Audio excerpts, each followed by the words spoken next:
All right, let's go.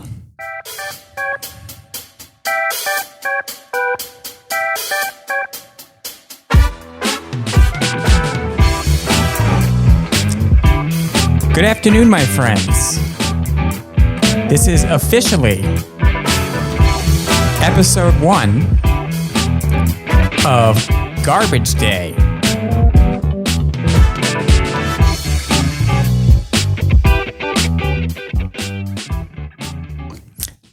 All right, so since this is episode 1, it does fall on me to provide a little explanation of what this is about, what I'm doing, why I'm here. This is a project I've been meaning to get off the ground for quite some time. It's taken some effort to get the proper equipment, figure out the format, hammer out exactly how this is all going to work.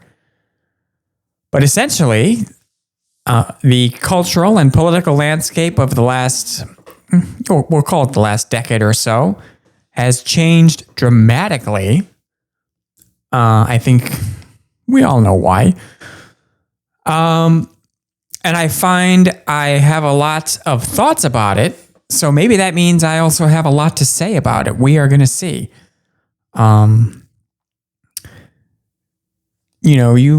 You work hard. You take care of your kids. You live your life the best you can. And I'm sure there's a lot of folks out there who, whether it's in the morning or during the afternoon or in the evening, just before, going down for the night, you're checking on the news, perhaps with a sense of dread, trepidation, a little anxiety, maybe exhaustion. I know that's where I'm at. Because you check in and it turns out, once again, it is garbage day in America. That's what it feels like day after day. It's garbage day. Well, I'm going to be the garbage man. It is garbage day. So you can also call me Darren. So I'll hop on here as often as I can for some informal chat. There's always something to discuss, to dissect, to debate. And I'll offer my opinion, my perspective. That's all I can offer you, really, what I think. And we'll see how it goes. I've never done anything like this before. This is my first time actually doing something like this. It's a journey that we're going to go on together if you're willing to join me. Hopefully, I'll be able to provide you with something informative and worthwhile. In the meantime, just to reiterate, it is garbage day in America.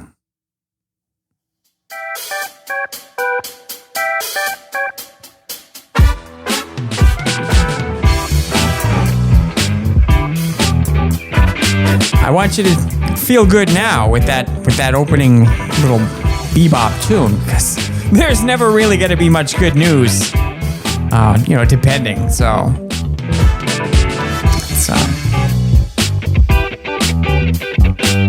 soothe those wounds a bit before we get into it. All right. So, my plan is to, whenever I jump on here, there's always a bunch of stories. There's too many stories every day now. So I'll go through a couple of the daily hits. In this case, for episode 1, I kind of probably want to go through some of the weekly stuff, some of the things I've missed earlier in the week, because there is one story in particular where it made me launch this ahead of when I had planned to do it. That's how important I feel it is. So we're going to get into that. But for now, let's see. Well, what is going on down in Texas? I think we all know about the redistricting process that Republicans are attempting to carry out down there. Not Not because they genuinely feel that there's something necessary to be done there, but because Donald Trump basically said, hey, I want another 5 seats. Go get them for me. Rig your maps to give me another 5. And they said, yes, sir. Yes, sir. So I find that both interesting and disturbing, because if you know how the redistricting process works, it's generally done after the census, and the census is every 10 years. We are right in the middle, between the 2020 census and what will eventually be the 2030 census. We're right in the middle. You don't usually redo maps right in the middle of the decade. So it speaks to how extraordinary it is, not only that Trump has come up with this idea to just, well, let's grab any advantage I can, whether it's legal or not, but the willingness of the Texas Republican Party to just go along with it. I mean, that part, of course, is not a surprise, because Republicans in general these days are far more united with and behind Trump, in my opinion, than they were in his first term. His first term was plagued by lots of party infighting. We do still see a little of that today, but not nearly as much. So, and of course, this has set off across the country a rush on both sides of the aisle to redistrict in the middle of the decade. I'm sure I've repeated that a couple of times by now, but when I say it to myself, when the words come out of my mouth, I'm kind of blown away by the fact that we are doing all over the country now. It's a race. It's an arms race. We are redistricting nowhere near a census.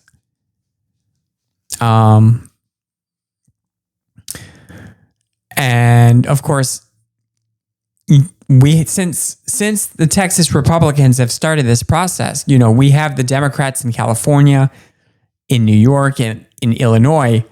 They're forced to respond by, of course, gerrymandering their own districts, or they're trying to. Gerrymandering is not something that is. It's an awful practice in terms of the way it's executed. When you have the census, of course you're supposed to redraw your districts according to changes in population. That makes all the sense in the world. But when you gerrymander, that's not about redrawing districts in a fair or reasonable way. That's using surgical precision strikes to rearrange the population based on what would be advantageous to your party come the next election. Based on where you live, I don't know where you live.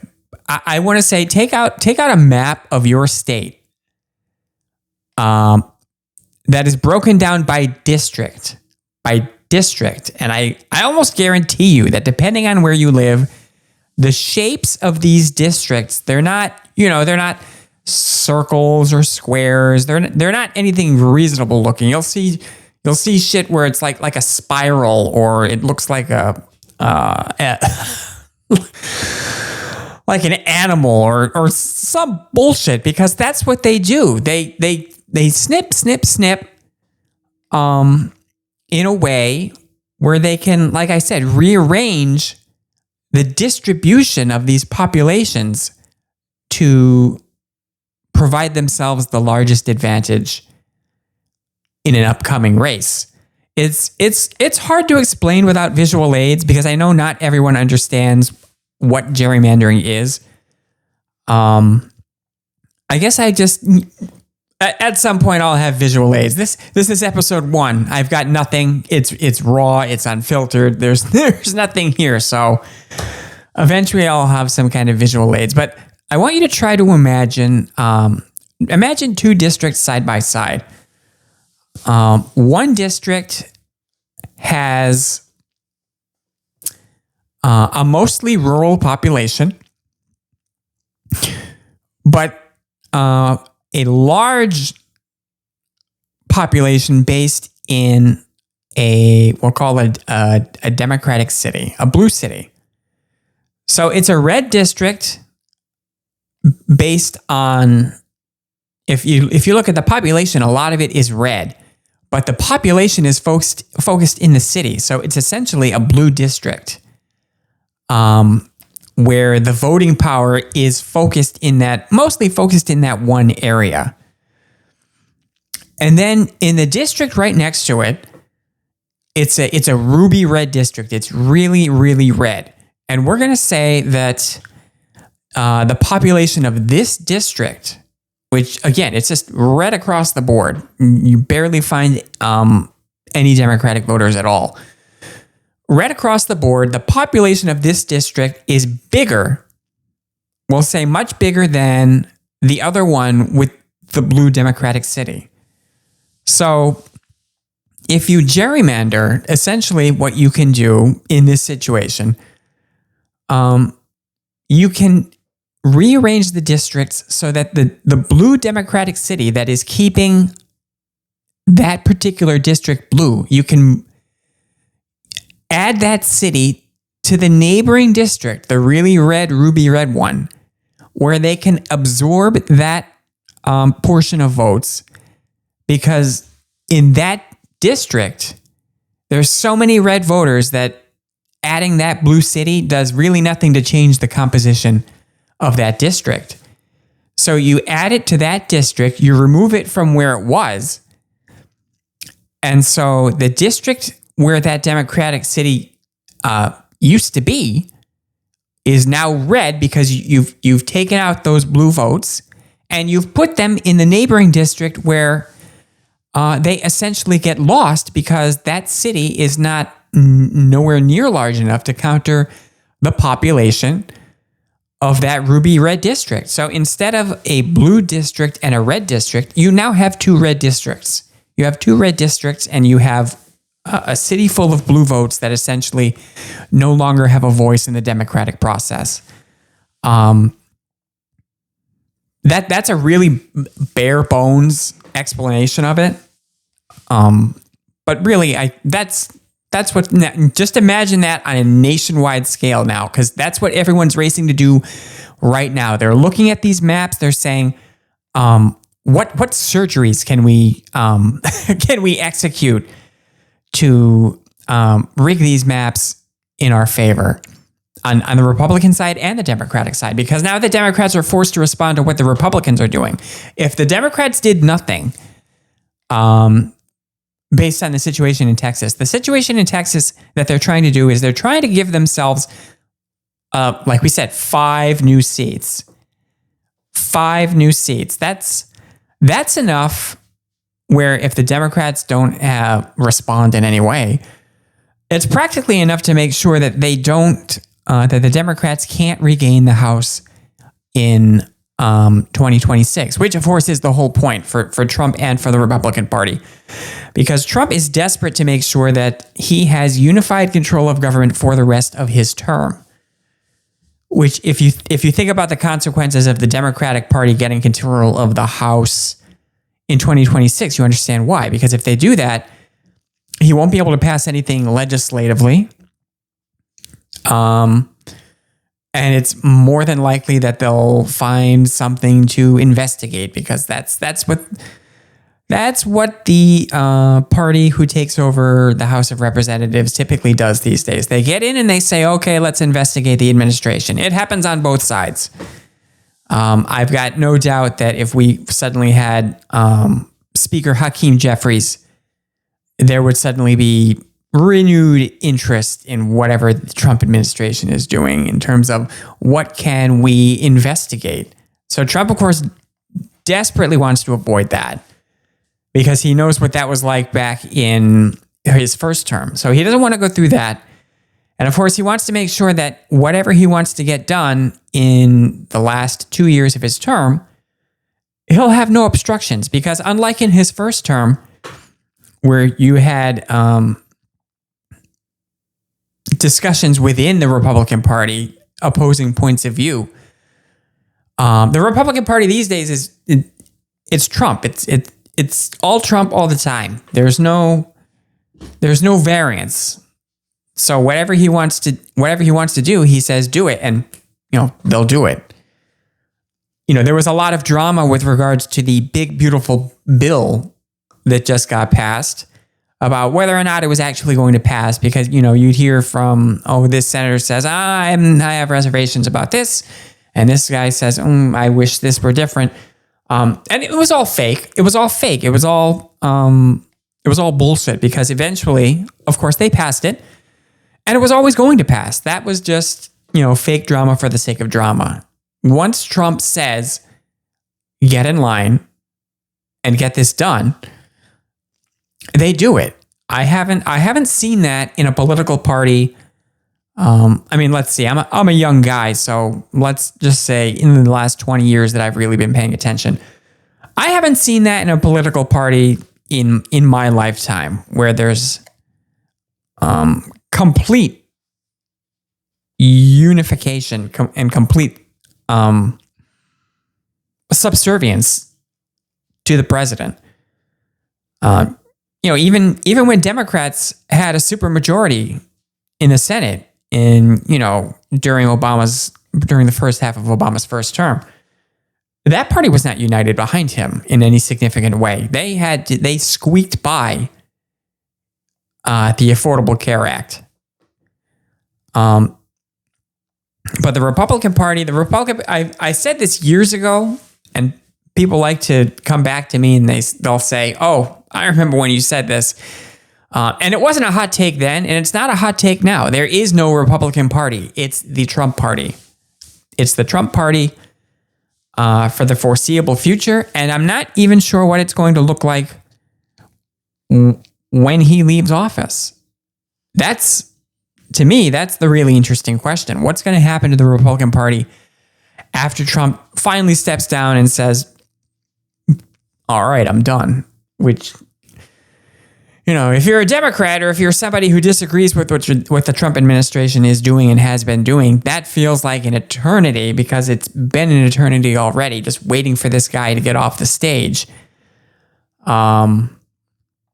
But for me, that's a fascinating question. Now that Trump has so significantly transformed the Republican Party from what it was before he ran, what shape does it take after he's gone?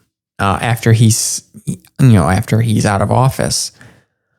And I suspect it's not really going to revert in any significant way back to what it was. But we'll see. We'll see. So, with regard to the redistricting in Texas,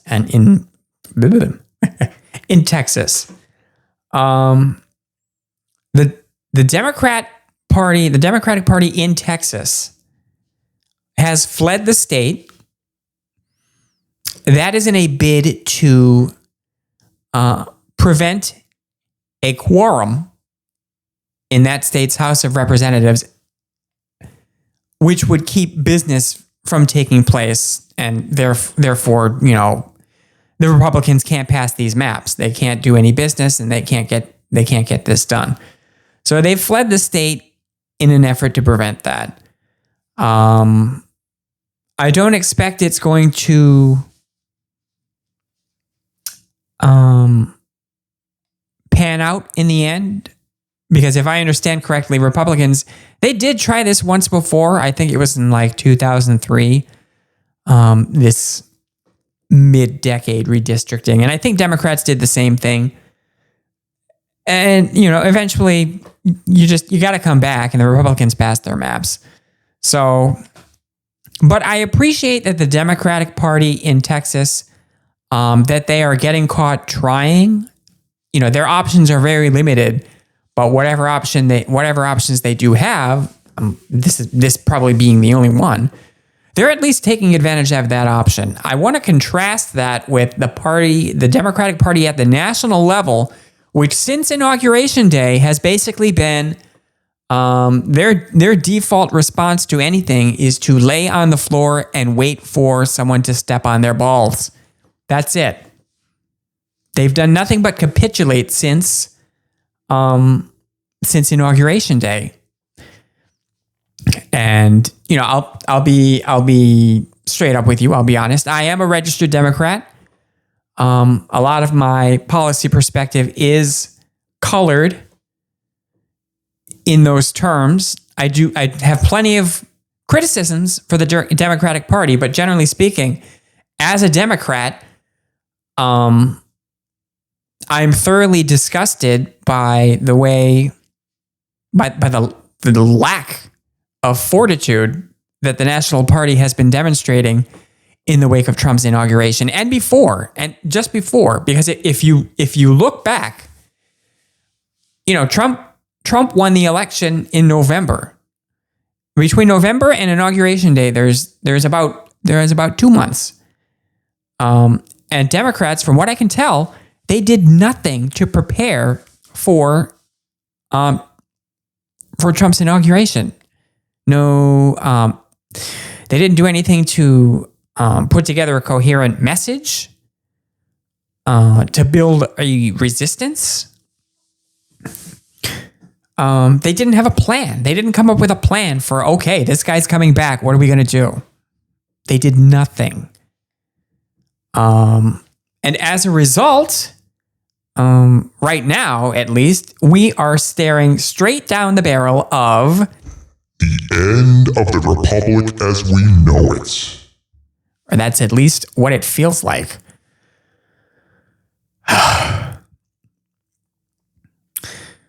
So, it's a very interesting situation. And I want to make sure you understand. When I say it's an interesting situation, I mean it's novel and it's terrifying because it's really something that's never happened before. Where on this scale, so many state legislatures are now in a hurry to redistrict, nowhere near a census. And it's such a domino effect because Texas started it. And, it's not just the Democrats who are racing to respond. Other Republican states are looking at this and saying, well, I mean, now that Texas is doing it, maybe we can do it too. Ron DeSantis down in Florida, he's saying, we'll take a look at it. In Ohio, I think it's Ohio. I think they're looking at this. And it's just stunning to me. It's stunning to me that this is where we're at. Where, okay, here comes 2026. 2026 now is not about, it's not a question of ideas or of, rating the party in power. It's about making sure that the Republicans don't cheat by essentially cheating yourself. This is the Republic right now. It's an arms race to cheat.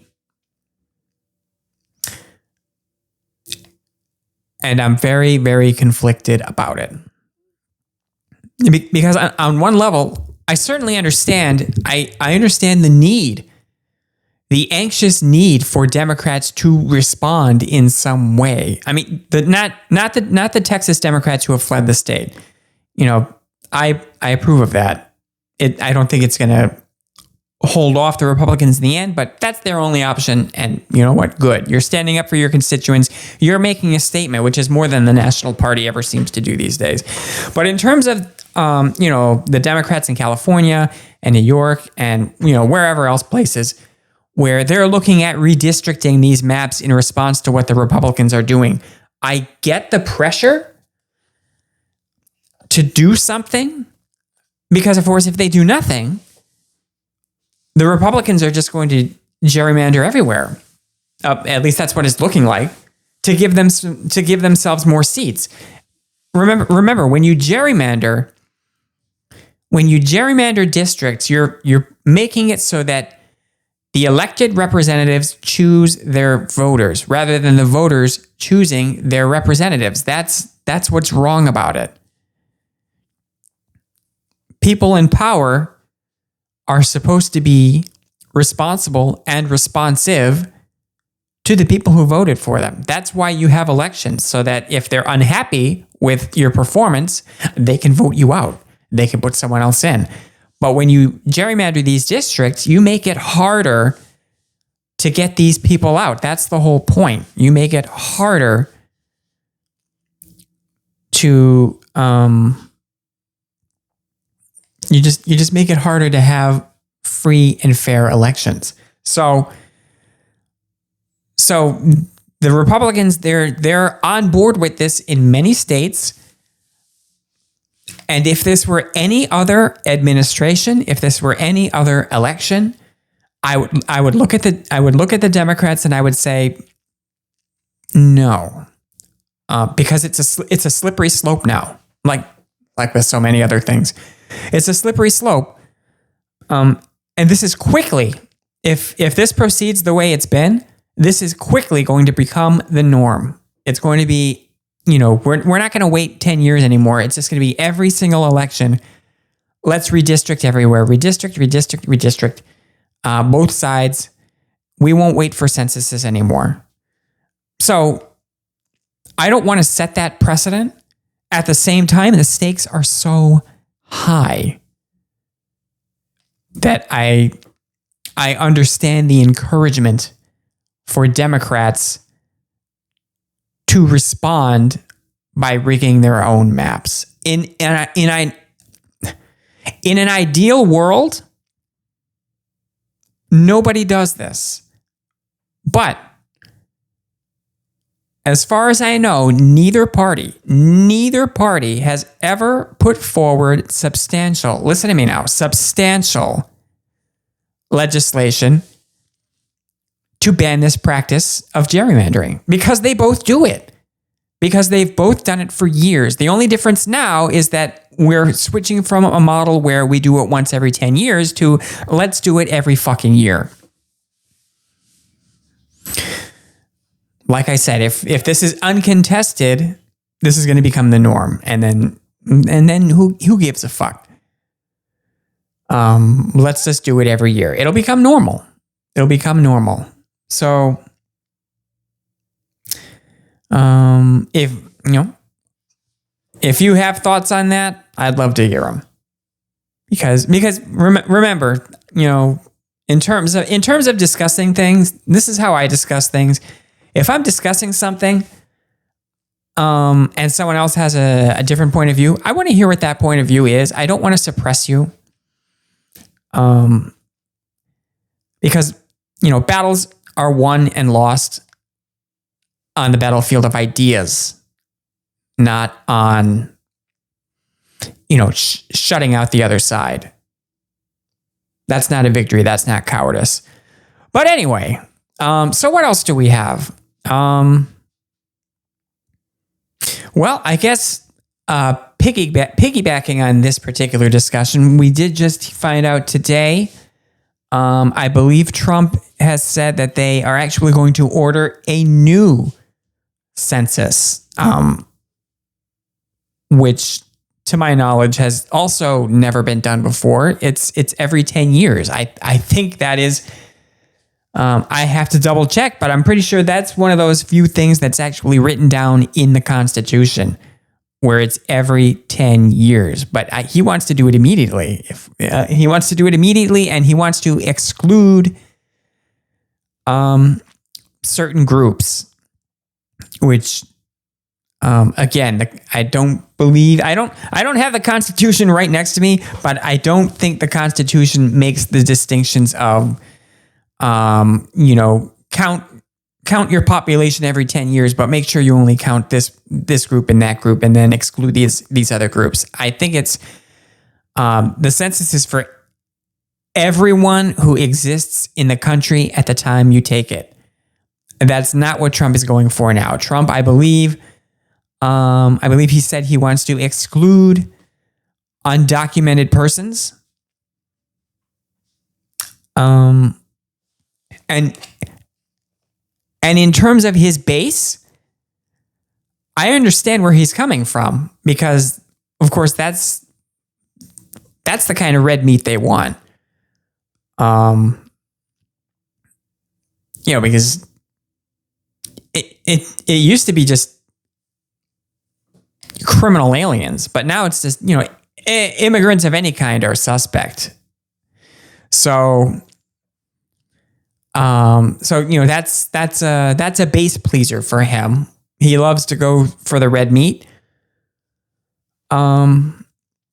But if you redistrict, if you take your census, if you do a whole new census, and I don't know how realistic it is, because I'm sure there's going to be tons of legal challenges if he actually starts trying to put together a whole new census now. Because of course the urgency is to do it now, again, before the midterms. He's trying to rig this game as much as he can before 2026. So by taking a new census now or anytime soon and removing entire chunks of people, obviously he's hoping those numbers, those missing numbers rather, are going to give him even more additional seats for the Republican Party. He wants to make it insurmountable for Democrats to ever have a chance at retaking the House of Representatives ever again. That's what it seems like when he says things like that. When he says things like, let's have a whole new census. When he says things to state legislatures about, rig your maps to get me X amount of seats. Obviously, that's what he's doing. The question is whether or not he's actually going to be allowed to get away with it. And, of course, the instinct is to say no, but we have to remember, whatever court challenges there are, Trump. Everything eventually ends up at the Supreme Court. And the Supreme Court at the moment is such a lost cause. You don't even think about the Supreme Court. My advice to you, don't even think about the Supreme Court anymore until if and when we ever pick up control of the Senate again, which I'll be honest with you, my point of view is it's going to be a long, long time before we get a realistic chance to retake the Senate. I'm certainly not expecting it in 2026. I'm just hoping that somehow Democrats can regain the House of Representatives. I think the Senate is a little out of reach. Not because I don't think it can be done with the right strategy and campaign, even though it would still be very difficult because most of these are, they're Trump states.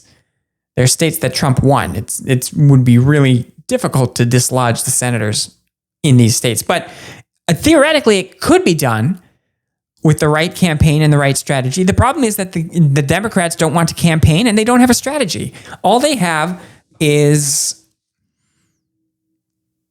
these limp dick platitudes of either, save the democracy, which if you remember, that's what Democrats ran on in 2024, save the democracy. Where did that get us? If you're going to run for office anytime soon as a Democrat, my unsanctioned advice to you is to ditch the save the democracy bullshit, because we've proven that it doesn't work. It doesn't do dick. So yeah, the Senate, I feel, is out of reach. The House of Representatives, that is a jump ball depending on what happens with these redistricting efforts and whether or not Democrats can actually mount an effective campaign. Effective campaigns come from coherent messaging and a vision for the future. When's the last time that Democrats had a vision for the future? That's my question to you right now. It's been a while. It's been a while because for the last decade, and you can correct me if I'm wrong, but by and large, the Democrat Party message for getting elected for the last 10 years or so has been we are not Trump.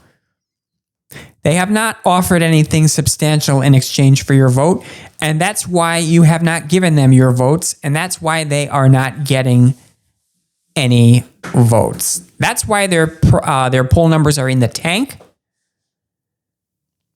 because they are in the tank. Have you checked the poll numbers? If you're like me and you're a political creature that keeps tabs on that kind of thing, look at it this way. Trump and the Republicans, they've had unified control of Washington for about 6 months. 6 months. And they have done a lot of things that the majority of the country has reservations about. I'm not saying that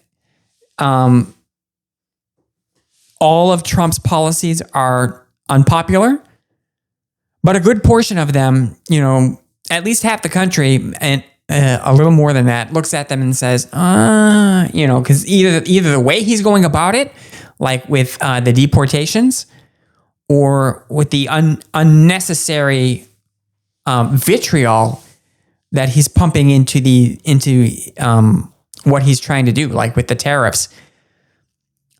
He's underwater on most issues right now in terms of polling. So Trump and the Republican Party, they've had unified control of Washington for 6 months, and they're not polling great because the country is not, most of the country is not particularly happy with the direction we're headed in right now. His base is absolutely thrilled.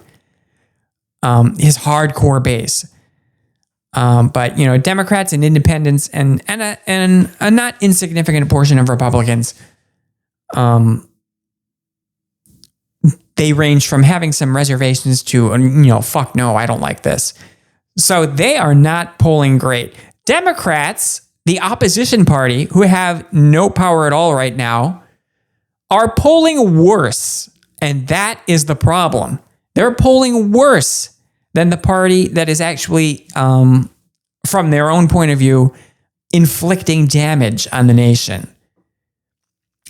Nobody likes Democrats right now. And can you blame them? Can you blame them? What are Democrats doing to counter Trump's agenda? I remember back, I don't know how long ago it was. I think it was for a budget bill. It was for a budget bill. And, Chuck Schumer, for a week, he was railing and he said, I'm not going to vote for this thing. I'm not going to vote for it. I'm not going to vote for it. You had some other Democrats saying the same thing. And then when it came time to vote on the thing, he fucking voted for it. He voted for the budget bill. And he did it by saying, I think this is the option that will do the least harm to the country. I understand the sentiment, but you suck. You suck. If the best you can do as a Democrat is to say, I'm not going to vote for this, and then turn around and vote for it, then fuck you. Fuck Chuck Schumer. Fuck Hakeem Jeffries, who, in terms of Hakeem Jeffries, I think back to, there was a press conference he had a couple months ago. I'm not expecting anyone else to remember, but he had a press conference a couple months ago where he essentially said, with unified control of Washington being in the hands of Republicans right now, he was searching for whatever leverage they might have to decide what their next steps are going to be. He was looking to see what leverage they have. Leverage. I understand that Democrats do not have any legislative power right now, and they don't have they barely have a foothold on the Supreme Court. They certainly don't have the White House. There is nothing they can physically do in terms of effecting legislation or stopping legislation. That is obvious. But you need to stand up, take the dick out of your ass, and come up with a strategy, a message. There's half the country, I would argue just a little more than half, but at least half of the country that did not vote for Trump, that does not like what Trump and the Republicans are doing, that are waiting for you to say or do something to address their concerns in a meaningful way, and you stand up there and saying, we're just trying to find out what leverage we have. The leverage you have is the people that you are working for, the people that you want to reelect you in 2026 and beyond. If you do nothing now, if you continue to do nothing, if you continue to offer nothing, then guess what? You are going to get nothing in 2026. There is not going to be a wave election the way there was in 2018 unless something drastically changes now. You know,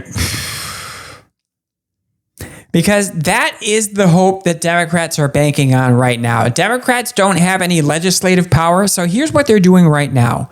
Let me tell you what their campaign strategy is at the moment, and it makes me fucking sick. Their strategy right now is to wait until people are hurting so badly that by the time 2026 rolls around, that we just, they just get swarmed into office. They just get voted in on the wave of people's pain. Well, I've got some news for the Democrats. If that is your strategy, and if you don't come to the people with what your alternative is beyond "we're not Trump," you will not get a majority in 2026, and you will not reclaim the White House in 2028. Not if you're if you continue on the path that you're doing now, you're not going to get anywhere. Let me tell you what I think your strategy is, because of course this is my show. This is my show, so it's my suggestions. Here's my suggestion to anybody who is a Democrat running right now for higher office. Write some shit down. I know it sounds simple. Write some fucking shit down about what you would like to get done and present that to your voting base. I want to do this and this and this. And if you happen to write something down, you look at it and you say, well, I'll never actually get that done, then scribble it off.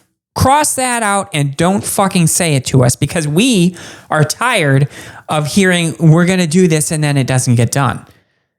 You need to write some things down that you can say to people with sincerity. Either we're going to, you get me into office and we are going to pass this shit, or things that you can provide documented proof once you're in there of, we're trying our best to get this stuff done. Not the bullshit we've had in the past where, we're going to do this, this, and this. And then you get in there and, the parliamentarian, or, we couldn't get it done for whatever reason.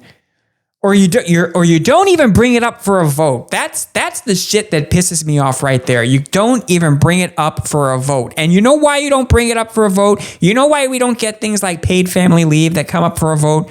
Because the major donors, the donor class who funds all your elections, they don't want those bills to pass. They don't want those bills to pass, and that means you will never bring them up for a vote. You will give us lip service while actually never bringing anything to the floor for a vote. You disgust me. It's garbage day in America, folks. How about that? So yeah, that's my strategy to you, Democrat wannabe hopefuls. Write some shit down. Maybe get together into a room to come up with a party message that's not, okay, we're going to lay down on the ground and wait for the bus to roll over us. Campaign like your lives depend on it, because you know what? Your lives may not necessarily depend on it. Ours do. Your voting base does. Your voting base needs you to get things done. Your voting base needs you to do something to counter what's happening right now. You don't even have to wait until the election. You could start messaging right now. You could do it now. You could show that you have some fucking balls. Say something, do something. But no, the National Party just wants to wait for the wave of pain to come over everyone and hope that's enough to motivate people to vote for them. That is a disgusting strategy. Disgusting. Wouldn't it be great, I'm speaking to Democrat voters now. Wouldn't it be great if we had a president who, like Trump, once he gets in there, you've seen what happens now that Trump is in there for his second term. He's in there, and day one, it's just boom, boom, boom, boom, boom, boom. We're doing all these things. Wouldn't it be great if we had a Democratic president who listened to and valued their base the same way Trump seems to value his? It's all red meat. I can't think of a president who, you can have your problems with Trump. I have many, many problems with Trump. But I can't think of a president who has been so aligned with his base that he actually listens to them on almost everything he does. Wouldn't it be great if we had a president on the Democratic side who was like that? I don't think we've ever had that. And if we don't do something to change the narrative in this country, I don't think we ever will. Donald Trump, love him or hate him, and this is not a hot take, Donald Trump has fundamentally changed American politics. And this is good news for Democrats. It's good news because now you can campaign a whole new way. Trump changed the way you campaign. He changed what you can run on. He took a sledgehammer to the whole, he took a sledgehammer to everything. And that means you can profit from it. You can profit by what he's done, by following in his footsteps. I don't mean in terms of policy. I don't want Republican policies from Democrats. But you don't have to play nice anymore. You don't have to be reserved and held back. And get up there and tell the people what you're for. Tell the people what you want to do beyond platitudes and ideals. I want a Democratic presidential candidate, or even just Democratic congressional candidates. I want them to get up there and say things like, let's get money out of politics. Let's ban private equity from buying up all our homes.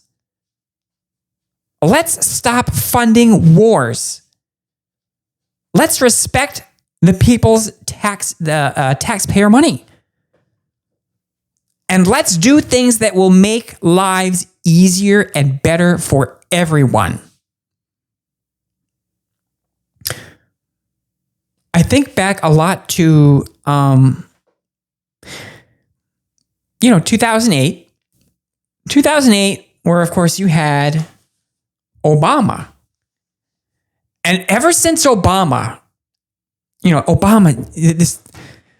these days in the Democratic Party, just the memory of Obama is, he's just this magical figure. He's just, it's just Obama. It gives Democrats a shot of endorphins when you talk about him. Even though, in my opinion, he didn't really get a whole lot done. Not all his fault. Some of it. But the point is, they look back on those days with fondness, and they keep looking for the next Obama when the next Obama is not what we should be looking for. Obama was the right candidate for that time, for that period of time, for that set of issues that were, that mattered at the time, we shouldn't be looking for the next Obama, in my view, because Obama was a great campaigner. Yes, we can. The change candidate. And that's the part of if you're going to take something from Obama, Democrats, if you're going to take something from Obama and what he did and how he ran, run as the change candidate because it works. You know how I know it works? Because 8 years later, Donald Trump took essentially the same playbook. He also ran as the change candidate. The difference is that he ran on blowing everything up and tearing it all down. And people said yes, because they're sick of the system as it exists today. To be fair to Trump, he did not do as many of the things that I thought he was going to during his first term because, for various reasons. He didn't have the united support of his party. Democrats actually bothered to mount an opposition. So, there was some damage done, but it wasn't where you could never right the ship again. Now we're in a position in his second term where he is far more unhinged. And he's so beyond giving any kind of a shit. And the Republicans that used to be the only form of guardrails he really had, because of course he doesn't pay attention to things like norms and laws. And the Republicans, they don't give a damn anymore. They enable all his worst impulses now. So the damage he's doing, I was looking at an article in The Hill yesterday. And that article, I didn't even have to read it because I don't have to read the article. I want to read it, but just the title of the article was enough to clue me in. The article said something to the effect of,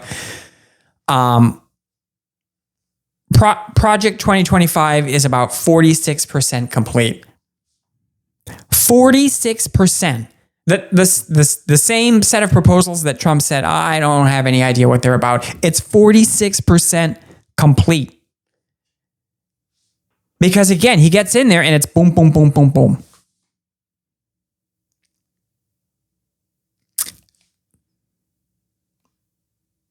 And Republicans in Congress, they are just fine to go along with it. So yeah, he's doing functional, foundational damage, in my opinion. Functional, foundational damage that was not necessarily present in his first term in a way where it couldn't be undone. We are heading to a place now where the things Trump is doing will be very hard to undo, if they can be undone at all. It's a lot easier to destroy than it is to create.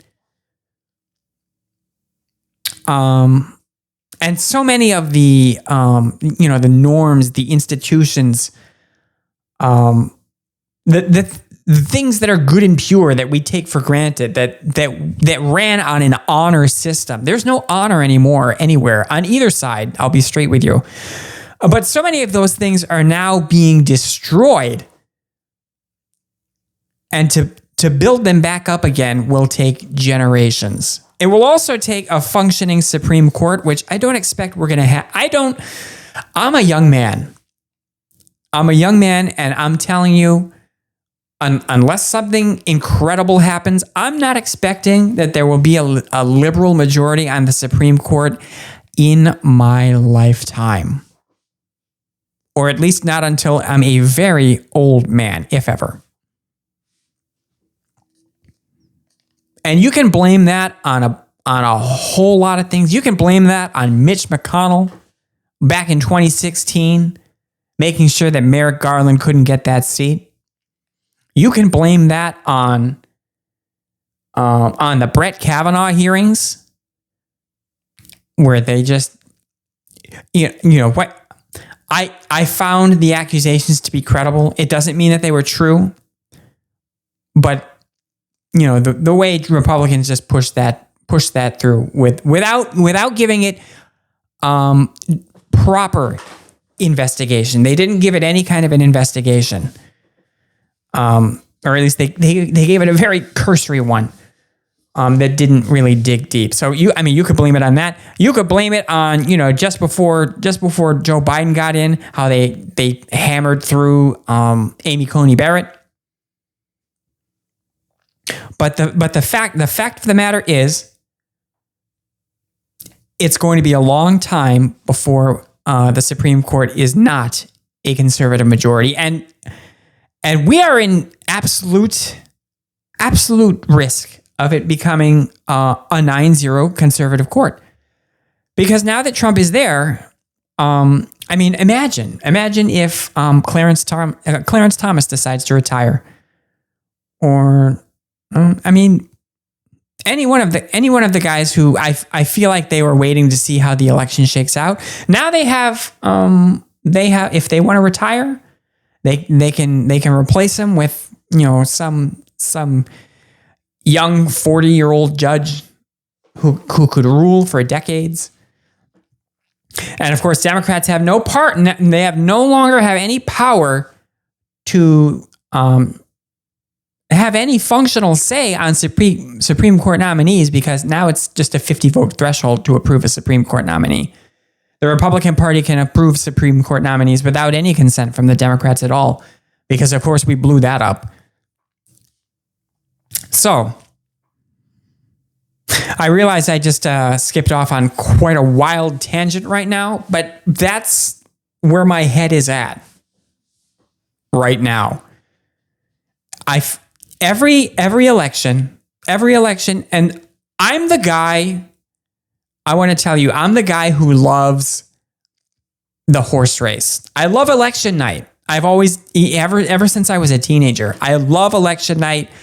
I love watching the results come in. I've got the TV on. I've got snacks. I'm watching the news coverage. I love it. But elections, it used to be you had a period of elections and then you have a period of governing. That is becoming less and less true as the time between elections, between campaigning for elections grows shorter and shorter. Because right after 2026 midterms, that's when the presidential race is going to start. Nobody's waiting until 2028 or even 2027. But anyway, I love elections, but I feel like the past 10 years on both sides, everybody says, this is it. This is the last election. This is the last chance we have. And they've said it to the point where, the words almost don't have meaning anymore. Well, and I've been the guy who tells people, stop being so hyperbolic about that. There's always going to be another election, and there will always be another election. But this election coming up, 2026, it could be the last chance we have to make sure that we have a chance to undo, reverse, or even just mitigate some of what's being done right now. It could be the last chance. And I hate being the guy that says something like that. I absolutely loathe being the guy that says, the next election is the most important one of our lifetime. But this one might be 2026 and 2028. Because let me tell you something. The fact that Democrats lost to Trump twice and still haven't fundamentally changed their strategy for running again, it tells me that we're basically fucked unless something comes from the ground up, something that comes from us.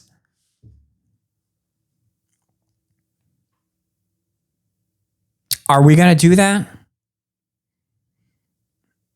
I go to my local meetings, do you? I say my piece. Get in contact with your representatives. with your congressmen, with your senators. Find out what you can do to advance the causes and policies that you care about, and make it known that you want those causes and policies advanced. Make it known to the people that you're electing, or tell them, I'm not going to elect you. And I know that's kind of, corny and trite to just say, oh, contact your representative, contact, so-and-so, and, make them know how you feel. Well, just fucking do it. And while you're doing it, maybe organize to some degree, whatever time you can spare. Because we all have busy lives. I get it. I have a life. You have a life. And I hate that we're in a place now where so much emphasis has to be placed on the next election. Elections used to be, depending on who you are. For me, they were always something fun, but they used to be something, you got to the election, you did your best to, put forward the vision you had, and you won or you lost, and then people moved on for a while until the next one. You moved on. There was a period of governing. Not everybody got what they want, but there was a period of governing, and there was always knowledge that eventually you'll get another crack at it. Now we have people in Congress who, they moonlight as influencers, and we have social media algorithms that are constantly feeding people with anger and fear and anxiety, and telling them the other side is composed of demons. And if you don't do everything you can to stop them, the election is in 2026. If you're not doing something in 2021 to stop them, you're going to lose your country. And they'll come to your house, they'll drag your kids out and rape them on your front yard, or something to that effect. That's the kind of media environment we're living in now. It's all sensationalism and extremism. And unfortunately, for people who want to get into power now, and maybe do something about that, maybe do something to bring the temperature down, we have to play by those rules to win. We have to match extreme with extreme. We have to be bold. We have to get in their faces a little bit. We have to yell from the rooftops if we're going to get anything done now. If we're going to have any chance of, and for anybody who wants to get into office.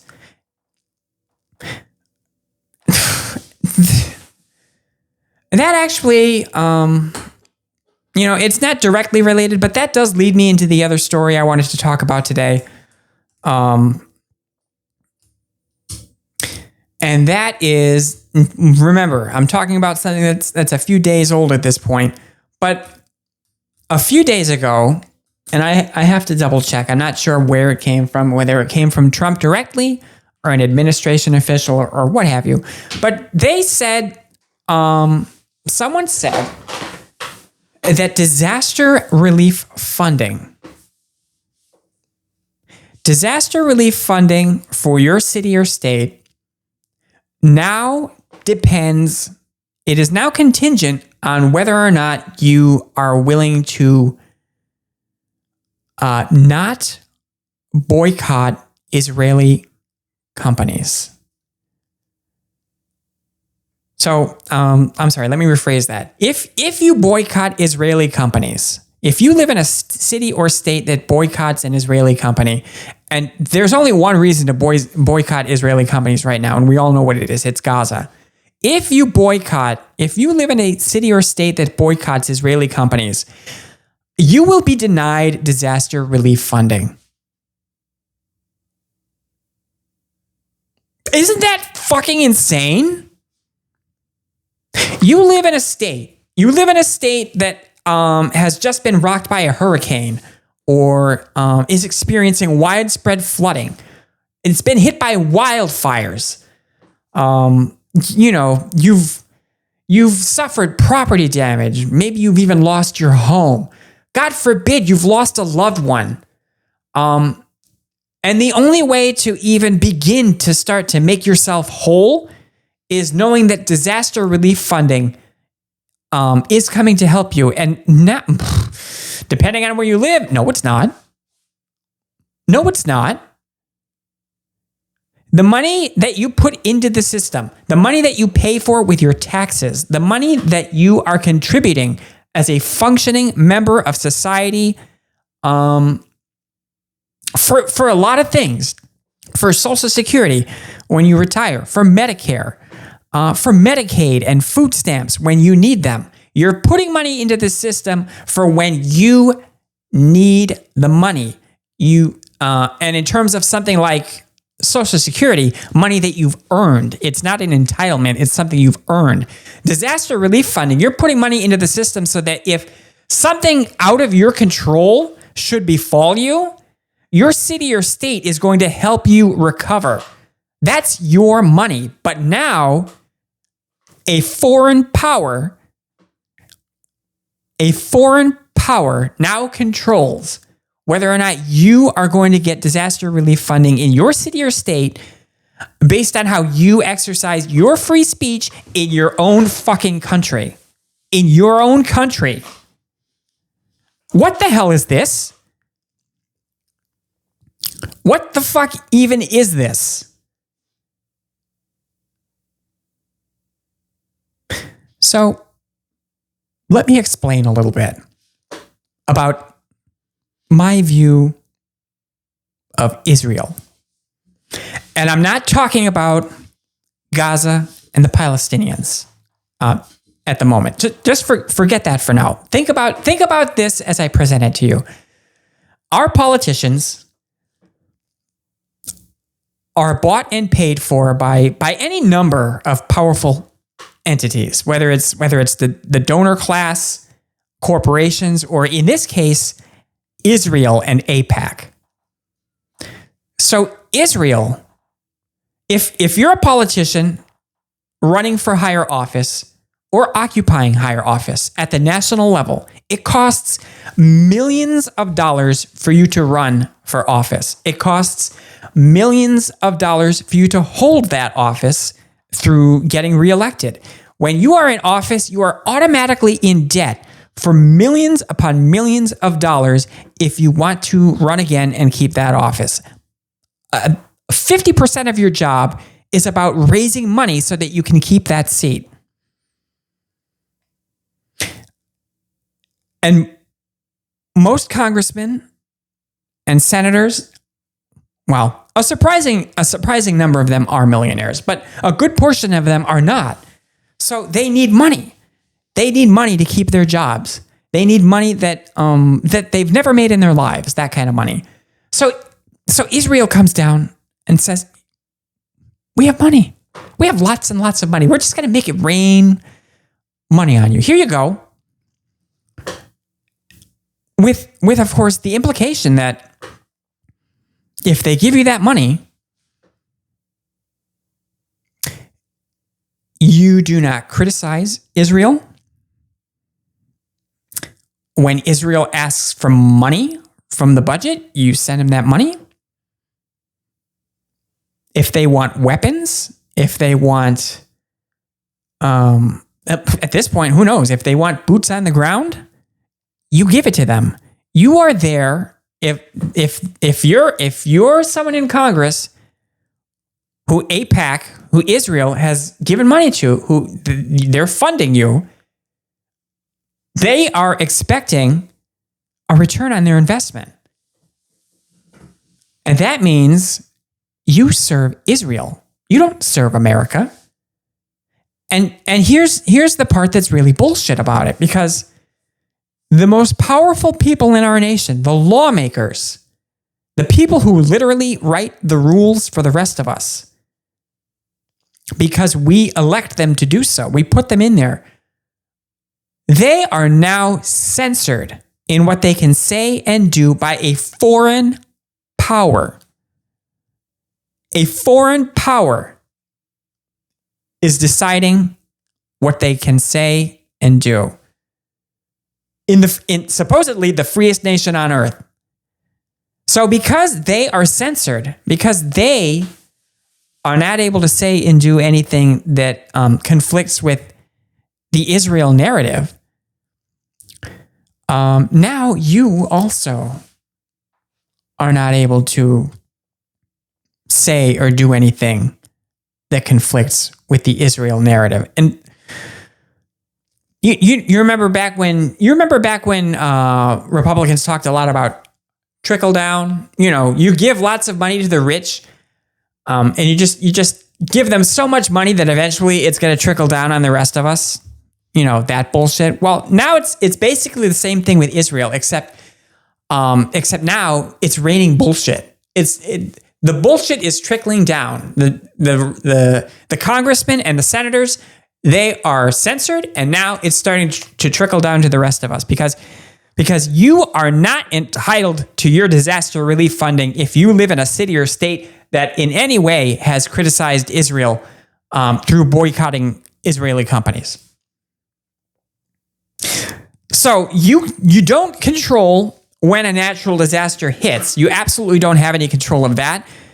You don't control whether or not you live in a particular city or state that is or is not criticizing Israel. And now you don't have any control as a result of whether or not you are going to ever get disaster relief funding that you've paid for when you need it in your own country because of how you have exercised your right to free speech. Bullshit. What the fuck is that?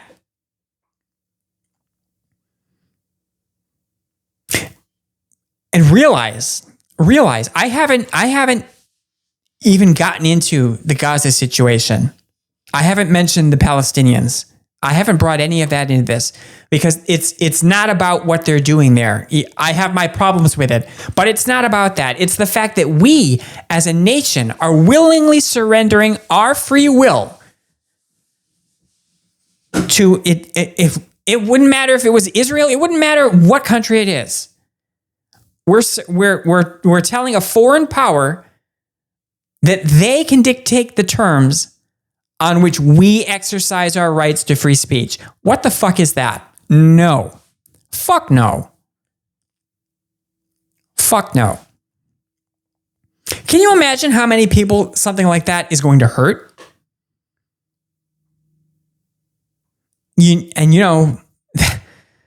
Republicans for a long time, and they still kind of are, Republicans for a long time, they were about railing against the cancel culture. Cancel culture.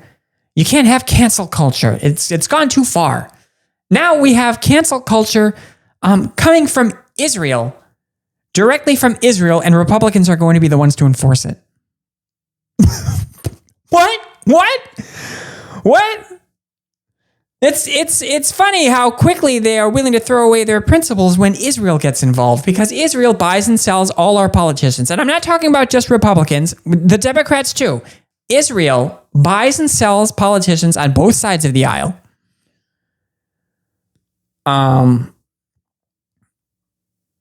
But let me tell you, a lot of natural disasters, they happen in red states.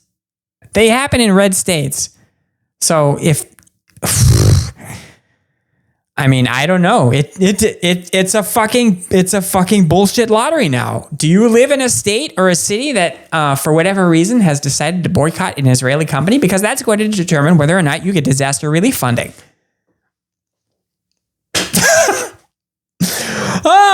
Fuck me.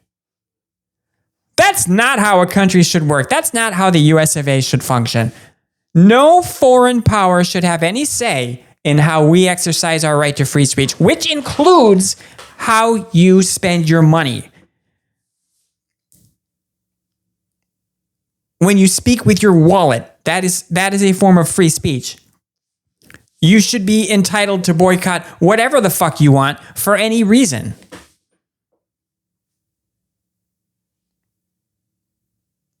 But not in America, not anymore. I just think that's insane. I think that's the most absurd thing I've ever heard.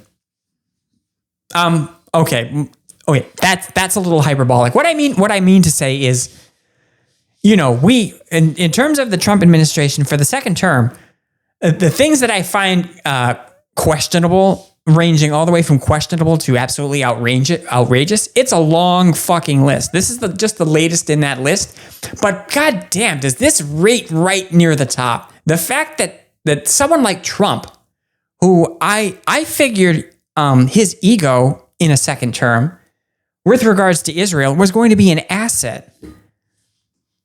And instead, he has absolutely become Netanyahu's little bitch. The same way every president before him has been Netanyahu's little bitch. I wouldn't have expected that from Trump in the second term. That was not on my bingo card, but here we are. And as a result of Trump's capitulation to Israel and Netanyahu, your fundamental freedoms are being violated. See how that works? I think that's absurd.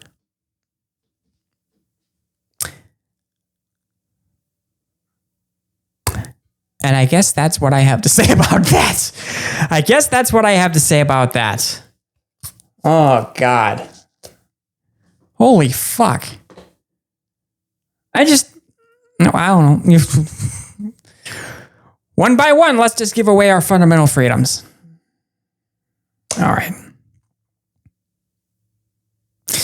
So let's see. What else do we have today? I think I heard, if Trump has an Achilles heel right now, if Donald Trump has a weakness, which I'll be fair, I haven't seen many in the 10 years that he's been on the national stage. But we all know what's going on with the Epstein saga. The outrage has died down a little bit with everything else that's happening, especially in terms of the redistricting nightmare that is unfolding on a nationwide level. But the Epstein saga, I still find to be rather interesting in that it's a case of Trump not being able to control the narrative the way he usually does. And today we have a few new little wrinkles to talk about. First of all, a couple days ago, Maxwell, for whatever reason, she was transferred to a nicer prison. I don't think we ever were given a reason why, but the obvious implication there is, set her up with somewhere a little nicer. Have a deposition where, she exonerates Trump and implicates all the Democrats she can. Trump says nobody's approached him about a pardon, which, first of all, that's bullshit. I'm sure he's been approached about a pardon for Maxwell. But you'll notice when he's confronted with that question about a pardon, the first thing he always wants to say is, "I absolutely have the right to do it. I absolutely have the right to do it. Nobody's approached me, but I totally have the right to do that." And you know what he never says? I would never do that. I would never pardon an associate of the worst pedophile of our lifetime who was complicit in making sure hundreds, possibly thousands of girls were raped. I would never pardon that person. Isn't it funny how he never says that? Isn't that remarkable? So in my mind, they're setting her up for a pardon. And if that goes down, it's not a guarantee that he's going to do it. Because I think even Trump realizes the absolute hell that would be unleashed, even among his base, should he decide to just whip out that pardon power for Maxwell. But if he does that, if he actually pardons her, that is going to be a firestorm like we haven't seen in years. A political firestorm from both sides. It would be an unprecedented maneuver. I don't think that there may not be a person less deserving of a pardon in human history than Maxwell. And you could make the argument. Obviously, she's got her case pending at the Supreme Court. She's trying to get her sentence dismissed on some technicality that she was included in some kind of deal with Maxwell where she, with Epstein, where I guess she wasn't going to be prosecuted, or some bullshit, some technicality.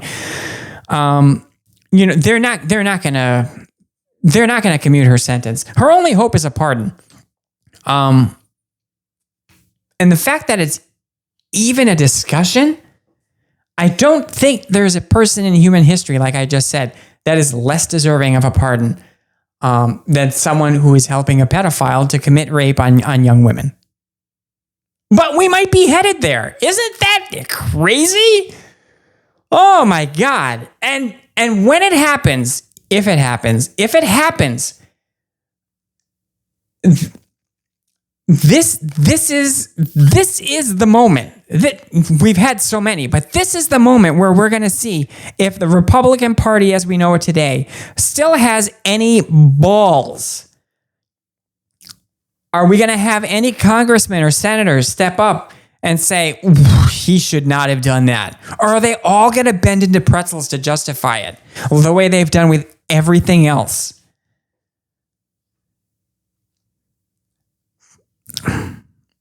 Because the pardon power as we know it,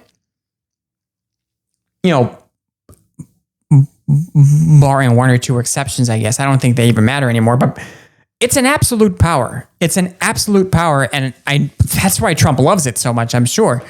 It's not something he has to go to Congress for. It's not something that anyone is able to challenge him on, legislatively or in the Supreme Court. It's an absolute power that's exclusively in the hands of the president. It's the closest he can. It's the closest he can get to playing God. I'll pardon you and pardon you and pardon you. And maybe in exchange for favors. Maybe that pardon is on the table so that so that Maxwell can say, I think there is a list, and I think there's a lot of Democrats on that list, but not Trump. Trump may be on the list, but Trump didn't do anything. He never did anything wrong, never said or did anything improper. But I got a whole list of Democrats who I know for sure were absolute perverts and pedophiles. And in exchange, you can have a pardon. I'm not saying that's how it's going to go down, but that's what it looks like to me when I hear that story. Transfer her to a nicer prison. Have her, have the deposition be conducted by someone very close to Trump. And, behind closed doors, maybe you just outline what you're expecting that deposition to be. We need you to say that the president never did anything wrong. And we would like you to dig up a bunch of Democrat names so that finally we can release something to the Republican base and verify all their wildest conspiracy theories. Because if you remember, that is what Trump's base is absolutely going apeshit over right now.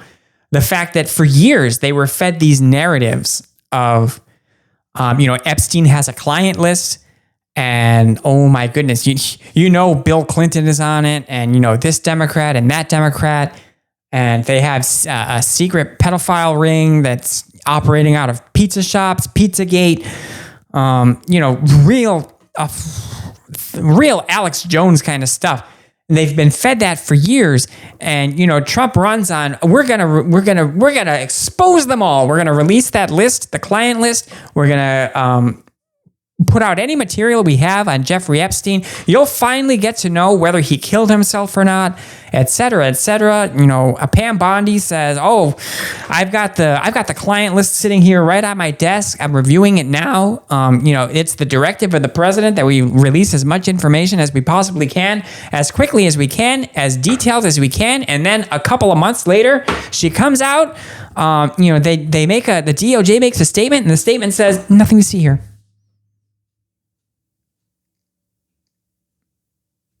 We have thoroughly investigated all facets of the circumstances. We're not led to believe that Epstein had any kind of a client list, and there's no evidence where we can bring any charges against any unnamed third parties. Nothing to see here. Go home. And that's what they're upset about. Because they've been fed. You're told to borrow something from Marjorie Taylor Greene. You're in a restaurant and you're told a steak is coming. You're told your steak is coming out. It's coming out. It's coming out in a couple of minutes. It's the best fucking steak you've ever had. Here it comes. Give it a minute. I can see them coming now. See them? I'll make sure you have lots of salt and pepper. The steak is coming. It's just another couple of seconds. Do you want anything else with your steak? Because here it comes. And they put the steak down, and it's instead of a it's a 3-inch the 3-inch T-bone steak that you've envisioned in your head. It's maybe a couple of bites of well done steak with a whole lot of broccoli. It's nothing like what you pictured. That's what's going on right now, because the base wants, like Marjorie Taylor Greene says, the base wants the whole steak. And they're not nearly getting the whole steak when it comes to the Epstein saga. And I find that both tragic and hilarious because of course a lot of these people, they let them, it's not about there's a significant portion that honestly believe a lot of the things they're being told. And I'm not saying there's no truth to any of it. But, they believe the most salacious things that you can tell them about this Epstein stuff. And then you have, just above them, you have this whole tier of these conservative influencers who amplify everything that the Trump campaign is saying and everything that the Trump presidency is saying. And they tell you, Epstein. We're sitting on, it's so close now. We're sitting on an absolute treasure trove of information that's going to foundationally change, the way you view your Republican, your elected representatives. And so many people are going to jail, and we'll get to execute some of them. Sure.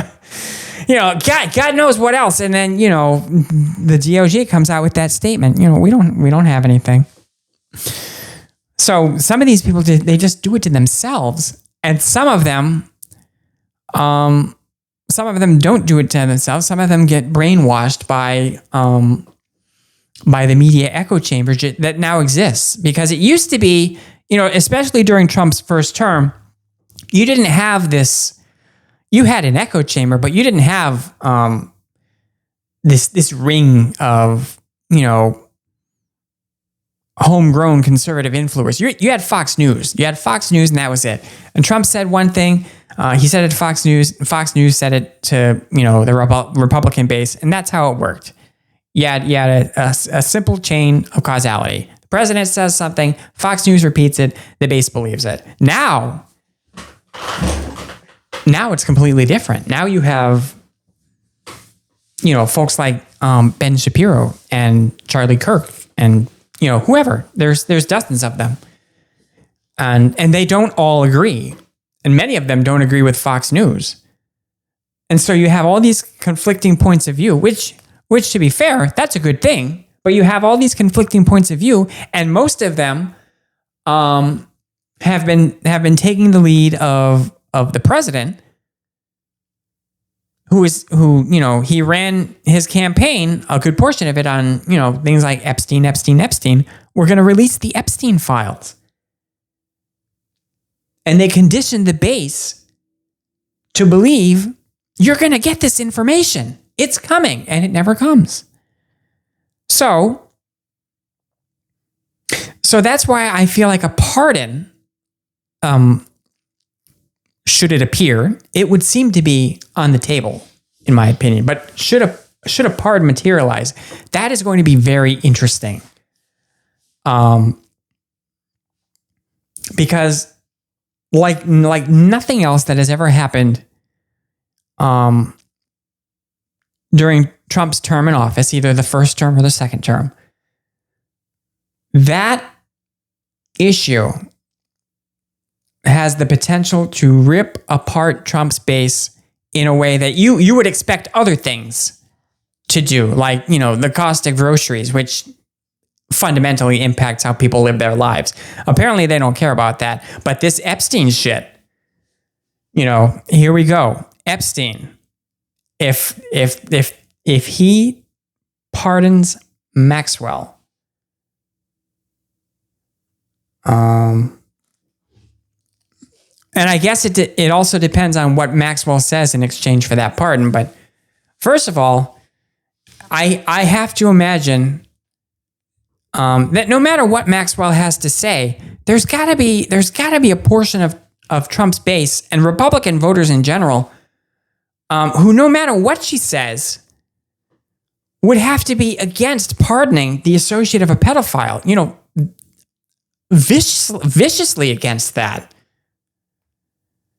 To the point where, having it happen would physically make them sick.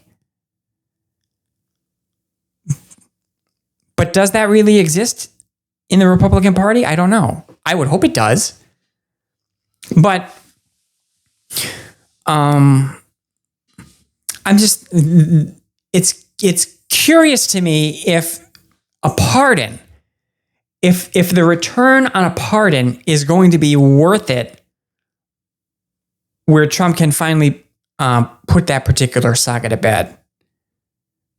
Because first of all, a person like Maxwell, who clearly has a vested interest in, saying anything to have her sentence, removed. Can you really believe anything she says? And there's a portion of the Trump base who I feel will be able to rationalize that by saying, well, yeah, she's not the best person, but the details, man, the details that she gave us, she's pointing to far worse people. She's telling us all the shit we ever wanted to know that confirms all our deepest, darkest suspicions about people like Bill Clinton and, Pizzagate was real. Alex Jones was right all along, that sort of thing. So, I don't know. We're going to see what happens. That's an interesting wild card in the second term of Trump's presidency. That, when Congress returns from recess, I don't think that's an issue that's going away. It may be a little muted for now because we don't have lawmakers in Washington, and there's other things going on that have the attention of, Republicans and Democrats alike, like the Texas redistricting. But that one, the Epstein thing, is going to come back. And when it comes back, that's going to be an interesting story. I'm looking forward to seeing what happens there.